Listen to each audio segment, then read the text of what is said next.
niết kêu rút chăng ấy niết rút mà này bánh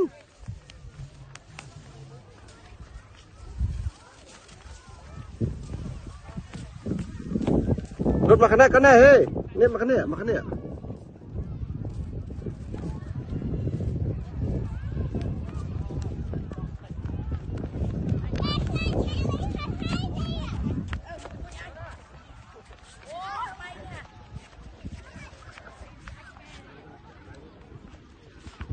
đang đấy lại bật liên tí chứ từ đất chả tán tin mấy bánh tin mấy video chót con này thật tiền cho mình kiểu đấy